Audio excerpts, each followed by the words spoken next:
Hello everyone! Myra here. Welcome to my channel. And today, ang gagawin natin is gagawa tayo ng DIY na facial scrub.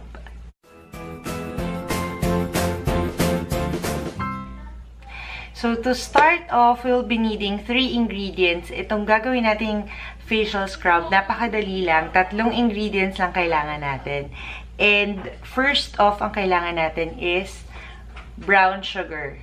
Next na kailangan natin is virgin coconut oil. Ayan. Ito, mura lang to sa supermarket ka lang nakuha to. Ayan.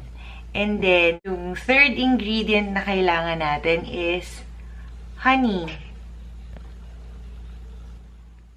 So, ang gagawin natin, kukuha lang tayo ng half a teaspoon ng sugar, half a teaspoon ng virgin coconut oil, and then half a teaspoon ng honey.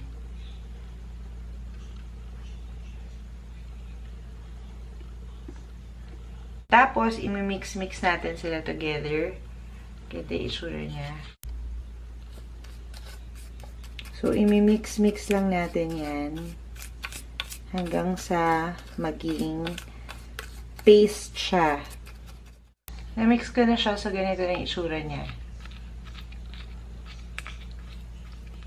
Ayan.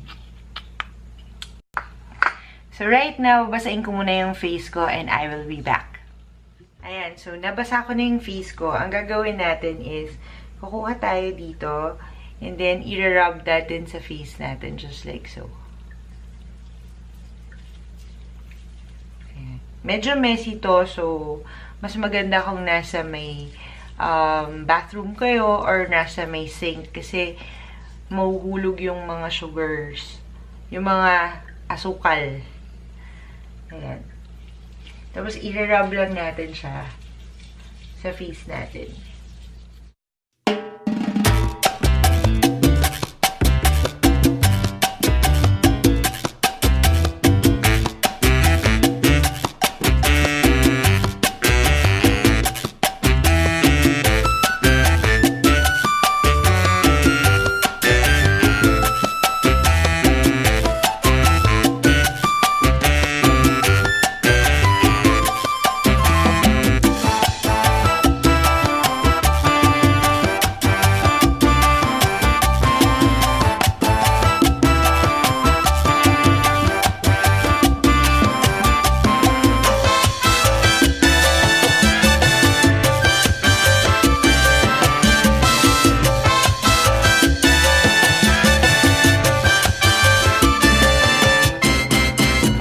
So, yung mixture natin, lahat nasa mukha ko na.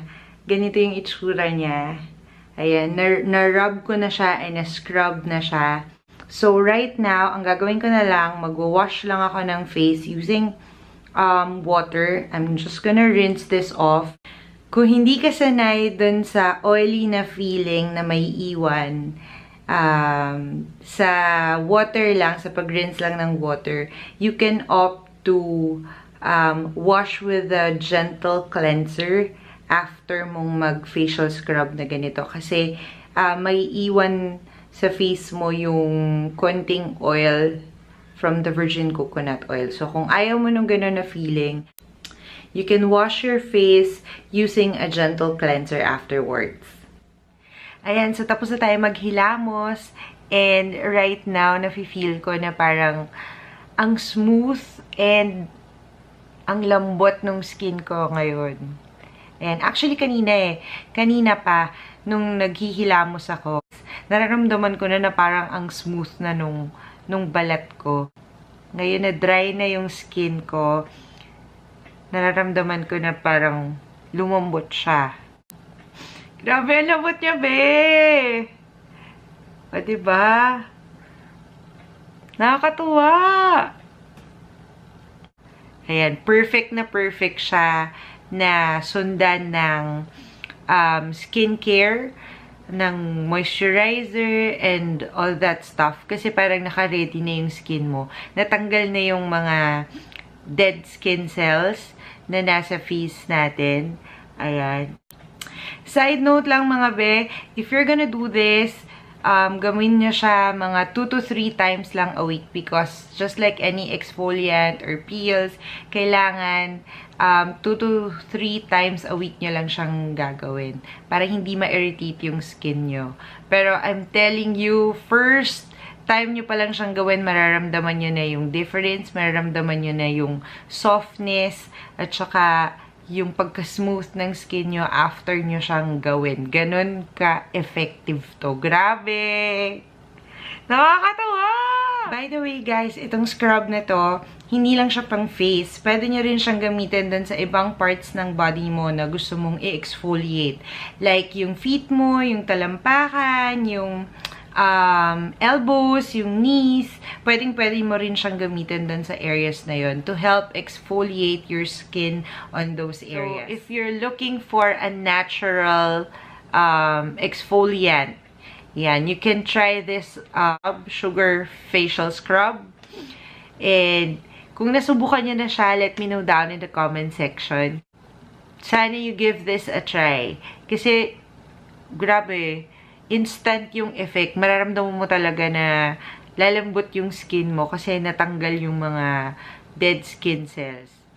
Ayun lang, that is it for this video. Sana subukan nyo to and give this a try.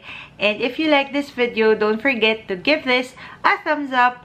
And also, do consider being part of my family by subscribing. Thank you for watching and I hope to see you again on my next video.